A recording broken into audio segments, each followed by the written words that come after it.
Hello, folks. My name is Rob Machado, and I'm visiting with the folks at Aviation Podcast.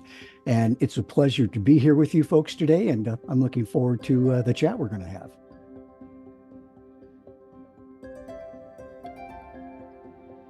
Hey guys, welcome to the History of Aviation Podcast. I'm Derrick Beeler, and we got a really exciting one here for you on episode 80. It's a Shae, big deal. it is a big deal. I mean, me and you and Julien got to sit down with none other than who? Rod Machado. He is, I honestly, and I called it out during the podcast, I didn't know the name or the face. And, but you really do know the voice. If you've played Microsoft Flight Simulator 2020 and Microsoft Flight Simulator 2024, and I think a couple others in the past. Like he called it out in the podcast, but it is so surreal talking to somebody who you know from a thing that you paid money for. Right? Like I went to work, I earned money, I paid for this thing, and lo and behold, there he is. He's in the thing that I just paid for. So this episode is going to be absolutely insanely cool. I can't wait for you guys to hear it. Yeah, and legendary flight instructor, as we just said, voice of Flight Simulator X, and let's get into it. So this is the History of Aviation Podcast, episode 80, with myself, Derrick Beeler, our producer, Shae Jones, Julien Martinson, with Mr. Rob Machado. Here we go. Excellent. Well, guys, That I'm way. happy to be here. So, Yeah. How do you Yeah, want to we're- start?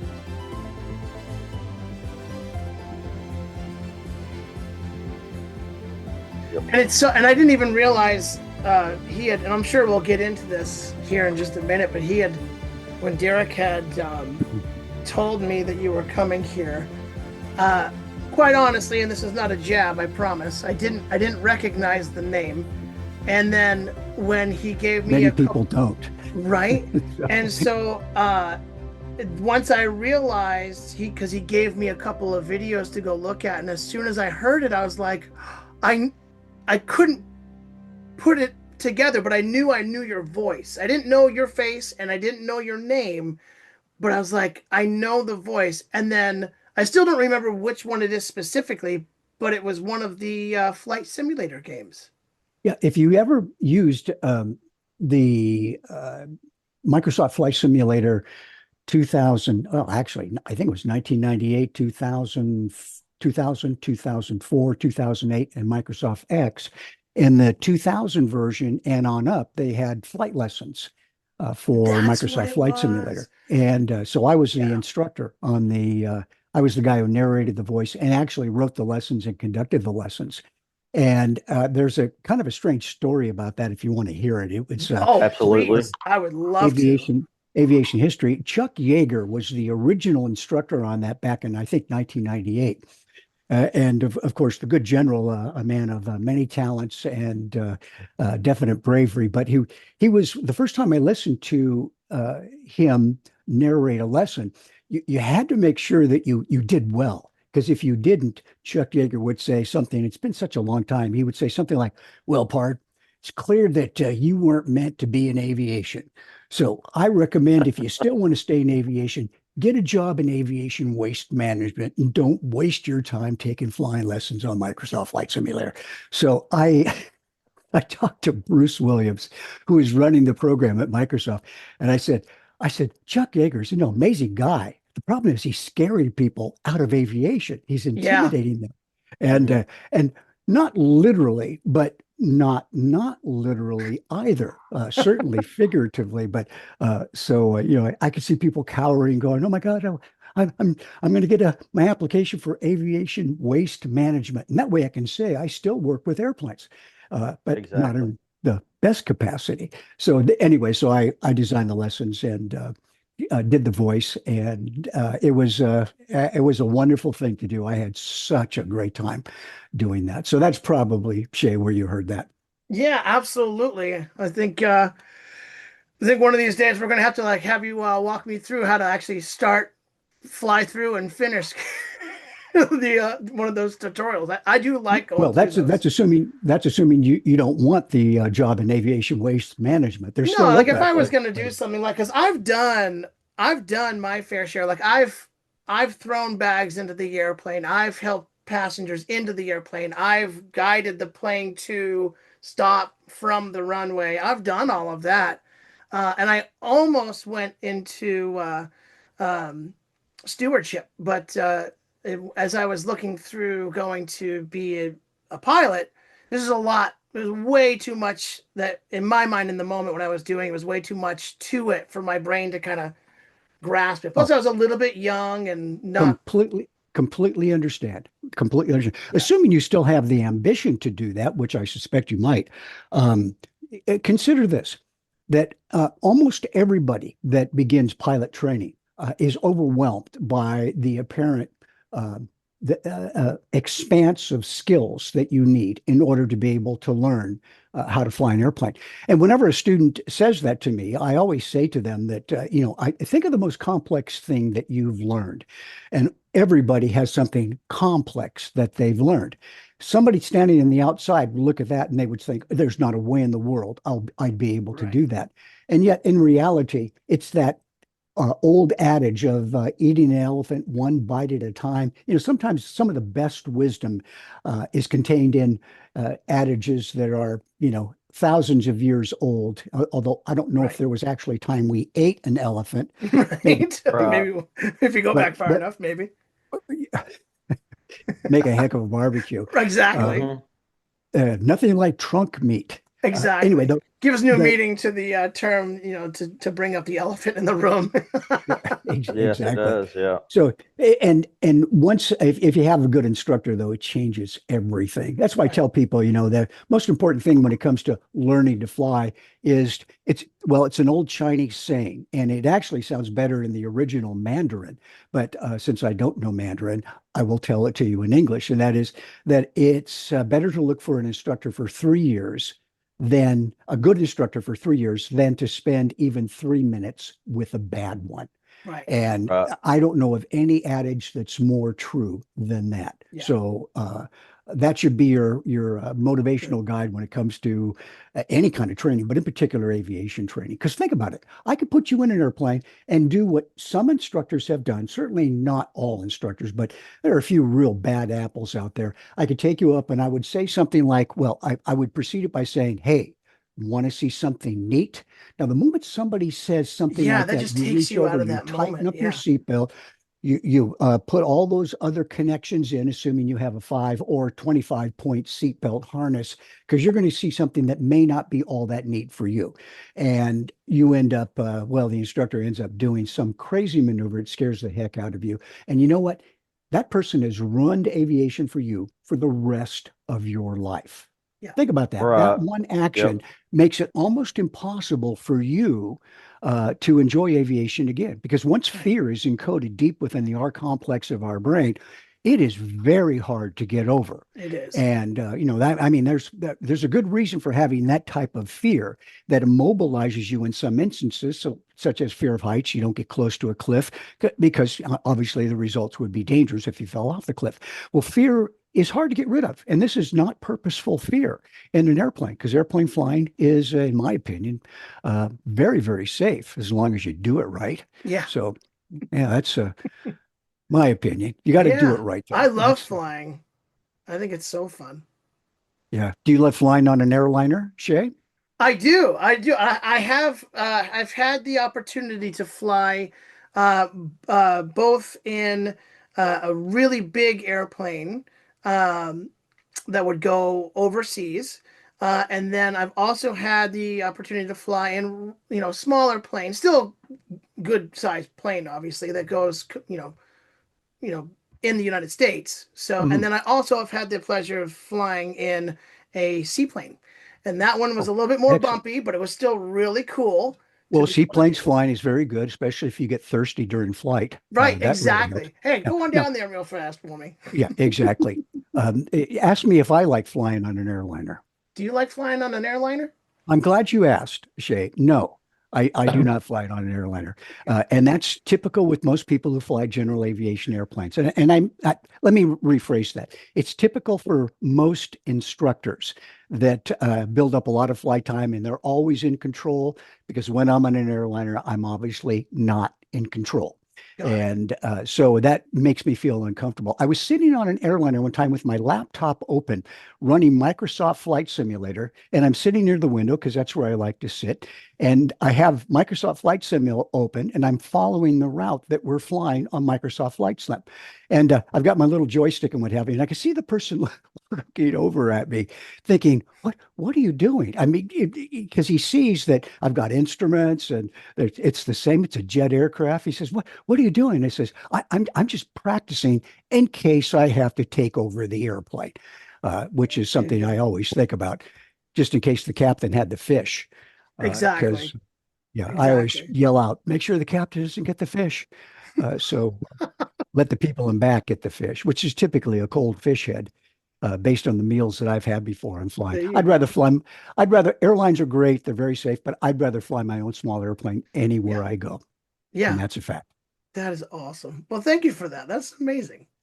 Yeah. Well, I don't know what Derrick does and Julien does. I know Shae, you work obviously with computers and Yeah. Microsoft Teams, whatever. But what about Derrick? What do you Yeah. do, Go ahead, Derrick? Derek. Oh, are you muted? He might be muted. There we Ah, go. I'm not sure. oh, Well, let's go hopefully to not for the rest of his life. right now. No, not at all. Well, let's move it over to Julian. How about you? Okay, Julien. Thank you so much for reaching out to me. Aviation has been a lifelong passion for me. I started out as a flight attendant, and just like you, my preference is to be active in the cabin, and I also don't like sitting still too long, Mhm. because I'm like, and when is that meal service coming? Um, but Yeah, the I cold fish head. recently did my studies in aviation management at Georgian College, and then I did my master's studies in aviation management at Griffith University with my thesis on global pilot supply and demand. So, why is there a pilot shortage, and what are we doing to attract, train, and retain pilots and Oh, retain that skill force, very interesting. and retain that talent? Because, as you know, flying the plane is one thing, but maintaining your competitive advantage globally is still another question. And so these are some of the topics that I discussed in my thesis. And so it's a little bit from a different perspective than from the cockpit. It's from a workforce planning perspective. Well, excellent. That's very interesting. What is the biggest challenge with retaining pilots that you talked about in your thesis? So in Canada last summer, Sunwing had to cancel their southern destinations out of Saskatchewan because of a lack of pilots. And so raised my question. So why are there not enough pilots? Because it's a prestigious career and it pays well, and it's Indeed. got many advantages. So the issue is that the financial barriers to get into applying for a pilot, and the young people now after September 11th perceive pilot careers much differently than the older generation. The older generation perceived pilots as um, um, conquerors of the sky and explorers and daredevils, but the newer generation, they may perceive it as like, oh, that's the occupation that gets hit by COVID, and Yes, they may yes. lose their jobs Yeah. because of COVID. And so there's a little bit of that lingering stigma that occupation has. So, and it's, there's limited access to training programs in Canada and the United States. And then a lot of young people who are not financially attached, um, or don't have families, they may be lured overseas to more lucrative positions with China and the Middle East offering better compensation, Hmm. work lifestyle balance. And for a young person that's got lots of student loans to pay, and somebody's waving a bigger paycheck over there in the Middle East, they Sure. just go. And if you don't have any family attachments, then you just pack up your bags and off you go. For the older pilots who are financially secure, um, it might be a little bit more difficult. So during my Yes. days with Air Canada, I would get to sit in the cockpit and I chat with the pilots, and the pilots sometimes it came up in conversation. They're like, well, I could fly in the States and earn more money, but my wife doesn't want to Mhm. because of the kids and the pool and Sure. yada yada. And so because of family um, commitments and stability, they don't pursue more lucrative positions because of their seniority and stuff like that. But younger Right. people don't think like that. They're just like, oh, in Asia they've got better pay. Off I go. And so they pack up their bags and they leave. And so it Yeah. leaves a void in the workforce. And so we train people thinking that they're going to stay, and then 6 months later they're bye-bye. Yeah, well, And that's obviously not good for the company, but very interesting. And you said something that I had not thought about before. First of all, let me tell you, as a flight attendant, uh, if based on the flight attendants that I have known, you probably have earned your honorary master's degree in behavioral psychology. Because I've seen attendants have unbelievable control, crowd control with passengers, and it was always an interesting thing to watch. But your point about COVID and the diminishment and the shutdown of all the major airlines for a length of time and the diminishment of hiring is an interesting thing because here you have a generation of pilots all of a sudden saying, "Hey, you can lose your airline job if you get furloughed, but you can Right. also lose it because of the vicissitudes of biological infection. In other words, the pandemic, COVID-19. yeah, So yeah. that kind of works on the brain. And Mm-mm. the all the business stats say that within the next 20 years, we'll need over 200,000 pilots. And that hasn't changed. And when the economy's good, aviation goes up. When the economy's bad, aviation goes down. Probably one of the most um, reliable statistic. And as long as you can have a good economy, which I think we're going to have, then you're in great shape. But that is good. Derek, did you get your microphone back? Are you back on? I believe I did. I Yeah, believe. Yeah, Hey, there he I can hear. is. Very good. He's using words now. Excellent. I am There we go. using words now. Yeah, so I am Derrick Beeler, and I am the creator and host of this TV show of this podcast. But my normal job I cannot disclose publicly. Oh, Ooh. I see. Secret agent. I Oh got it. no, Yeah. no, very I got you, far brother. from it. But their policies are Well, it's definitely. that or a hitman, one of the two. Yeah. So Well, yeah. Yeah. Yeah. Exactly.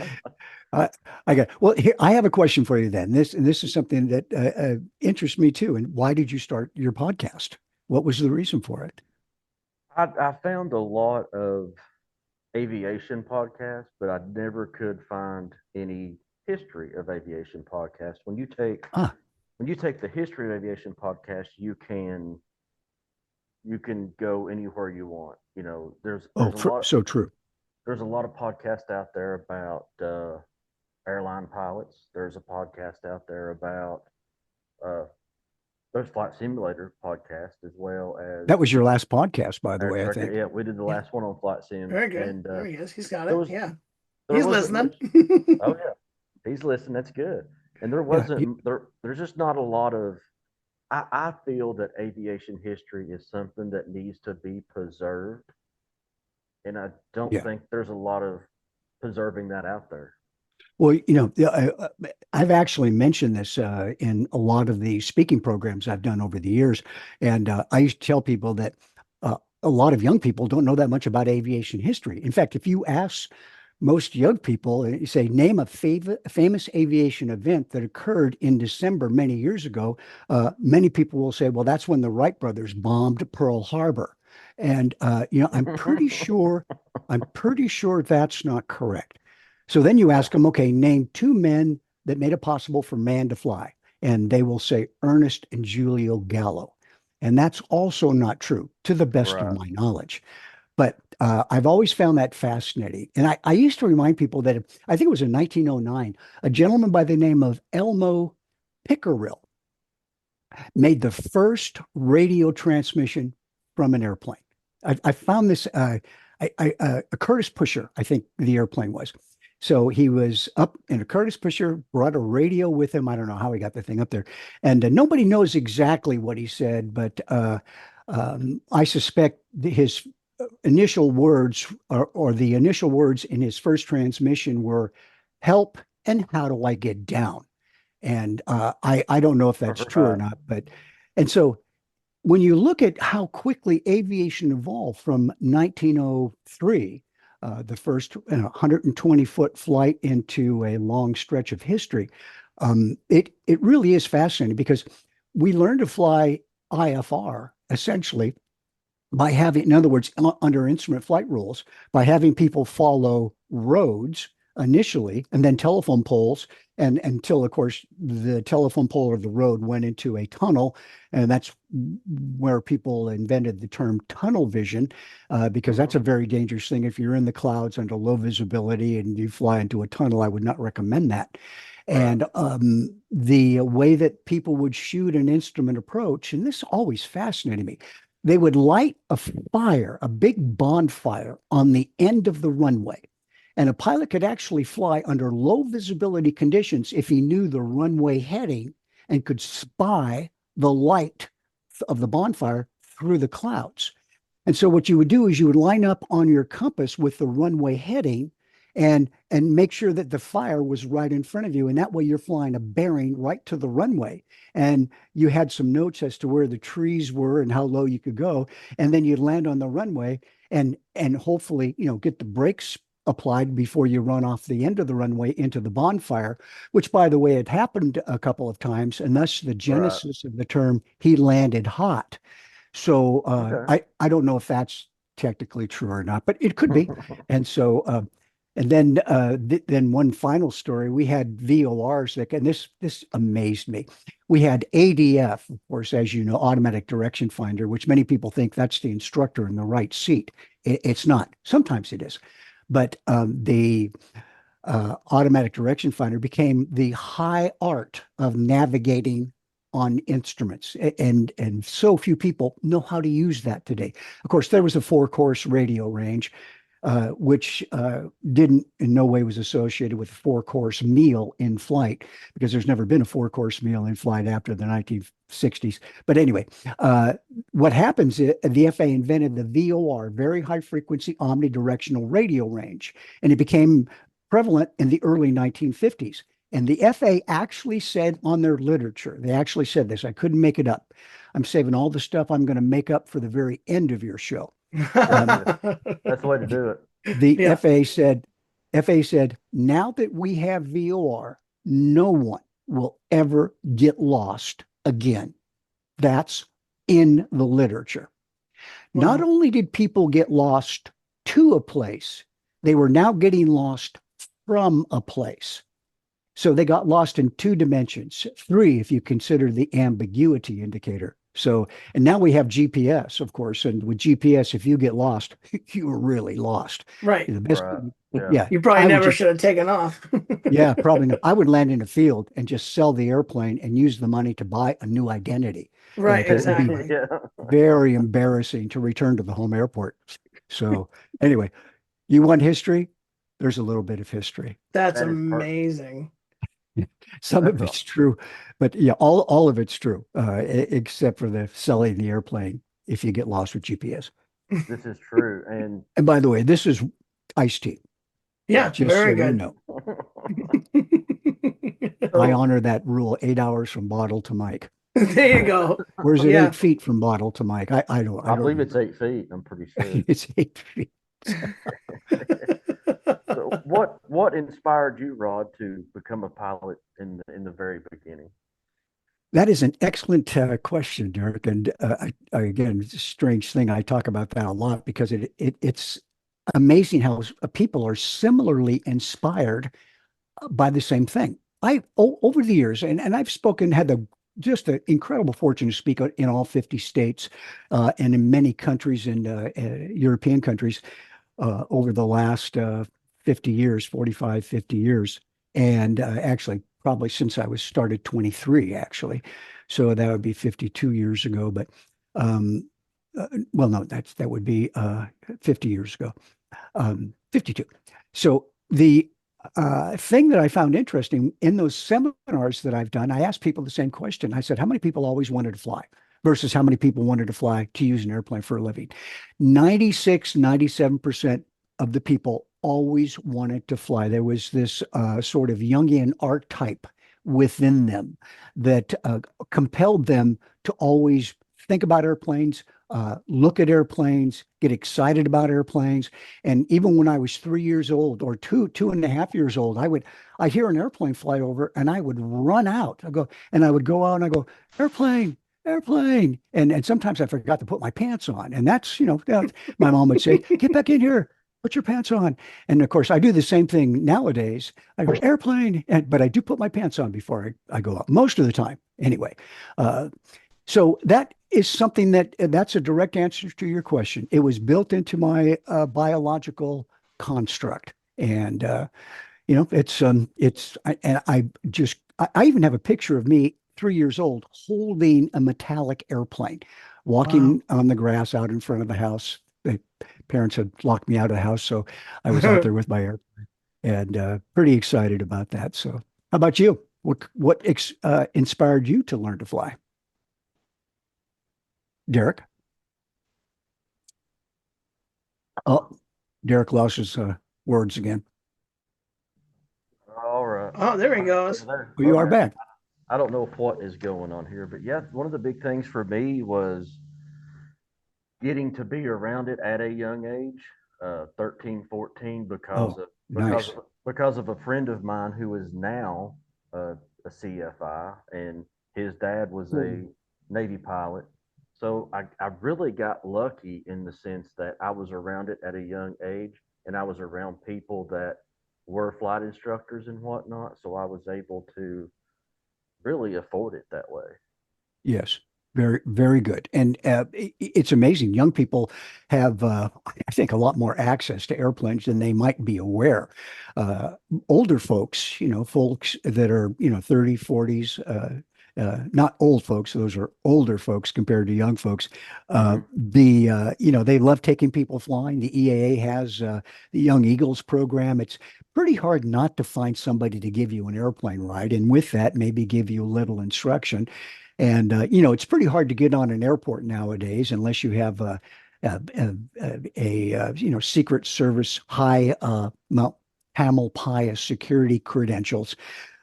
You need that kind of access, except for the really small airports. Fortunately, we still have quite a few of those around where you can walk up to a pilot on the airport, talk and trade stories, and that's a great thing.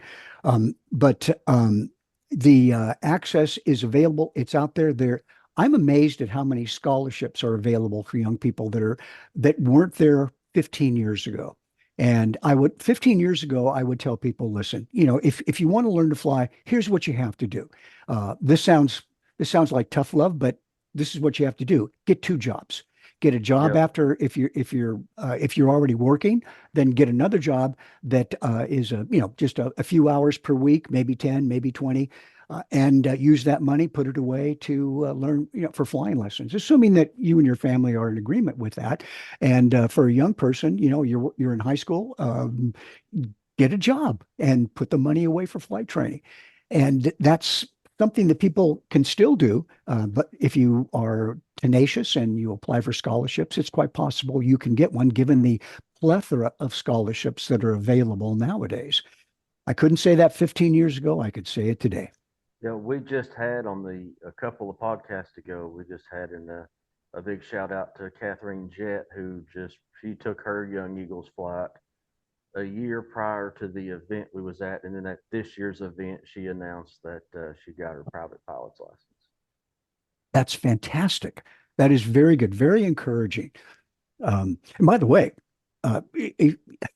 you don't have to learn to fly an airplane first. You can learn to fly a glider, which can be less expensive than learning to fly an airplane. And besides, you can solo a glider at 14 years old. You can also solo a balloon at 14 years old, but that's not for everybody. Soloing a glider at 14 years old, if you can do that, that's pretty dang impressive because airplanes have engines, as I'm sure you are well aware of. And so you can always find your way back to the airport, assuming you don't get lost. Yeah, absolutely. Assuming you're not using Yeah. VOR. They get lost all the Right. time. No, that's not true. I'm just kidding. Just head for the bonfire. And but in Exactly. a glider, you got to get back to the airport without your engine. Imagine that, taking off without an engine, and you have to find your way back. Now, here's an interesting thing about, well, everything in aviation is interesting to me. In glider flying, you can solo a glider at 14 years old. Now, but you have to be 16 years old to solo an airplane. So you can actually start earlier. You still need to be Right. older to get to get the license, but at 14 years old, you can solo a glider. And the reason is, and I always thought this was very interesting, it was actually very wise of the FAA when they wrote this rule back in the 1950s, is glider flying is a communal activity. So you're always within earshot pretty much of adult. And that translates into adult supervision. So in essence, you're always under the watchful eye of an adult, not in an airplane, not always, because the instructor you're flying with may be the same age as you, 18 years old in this case. Or maybe very close to your age, but with a communal activity, 3 or 4 adults around, you got the tow pilot, you got the instructor, and then you have other folks. Glider pilots tend to be a more, let's say, social group. They like to hang around, talk, and point fun at the different color schemes and what have you. So it's probably one of the overlooked benefits of aviation that most people don't think of. And one more, you can also train for the sport pilot certificate too, flying a light sport aircraft, which means you can cut, if you have a good instructor and you use a flight simulator to develop your stick and rudder skills, you can probably cut the fly time down to a minimum. Well, technically, you can get a private pilot sport license at 20 hours versus the minimum of 40. People typically tend to take longer, of course, but you That's can cool. do the sport. The option is available to you there. So.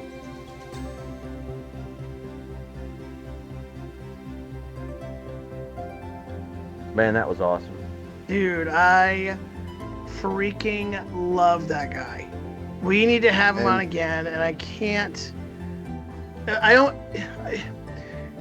It was one of those moments in life where you're like, it's almost like starstruck, but I didn't really realize. But he doesn't come off in a negative way. He's just super cool, super chill. He just seems like you could just talk to him. Like you could just talk to him on the street, and there he is. And how you doing? I'm doing great. Like you just have a full conversation, which we just kind of did there. So that was amazing. Yeah, and we're going to have him on again here real soon for part 2 of that interview.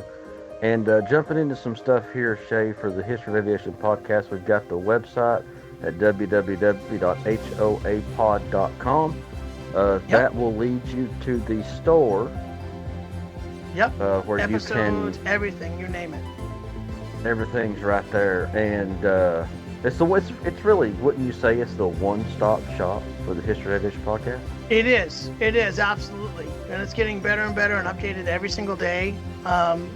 Very, very useful. So we really want to use that one for listening and watching to some of the podcasts. Although we had been talking about the Patreon, so we want to get that going because we started it and kind of let it slide by because we were trying to get all the other stuff set up. Because it's easy for life to kind of pass you by there, but we're probably going to be getting that going again soon. But we want to get people to the website to listen to everything, to buy everything. That's where you guys are going to help us be supported because it takes a lot to do the things that we do. We want to be able to travel eventually. We want to come out to your neck of the woods and actually go to your events and say, hey, did you go to this event? The History of Aviation Podcast was there, and I got to be on their show, or they asked me a question about this thing or whatever, whatever the situation is. But that's our ultimate goal. Yeah. Anything else on the website that I wasn't thinking of?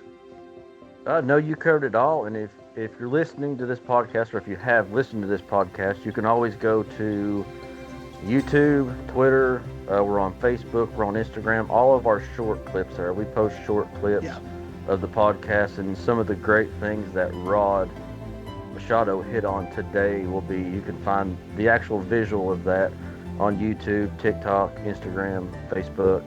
We also post there frequently, and yeah, go over there. Go to our YouTube channel. We got a lot of content there. We've got some events we've been to, and speaking of events, September's not too far to mention this. I'll be headed up to Morristown. It's coming. I'll be headed up to Morristown, Tennessee, to the annual fly-in there. So we're going to get some video from that, and we're going to talk to some people. It's going to be a good time, and you can find all of those links down below, including Shae, Rod's link to his website. Yes, I will make sure that it pops up on the video as well. But right here, just so you have it, it's rodmachado.com. Very easy. Go ahead. Go ahead and give a spelling out for that as well. The spelling. All right. So it is ROD, M as in Michael, A as in Alpha, C as in Charlie, H as in, oh, help me out, Derrick. Hotel, A as in Alpha, D as in Delta, O as in Oscar.com. Thank you. Some of them I'm learning. I'm going to get it, people, with your help. You're going to help me get it. So www.rodmachado.com. Well, I will say that is a wrap. Enjoyed it, Shae. So for Julien Martinson, Shae Jones producing, Rod Machado guest, I'm Derrick Beeler. Thanks for listening to History of Aviation Podcast.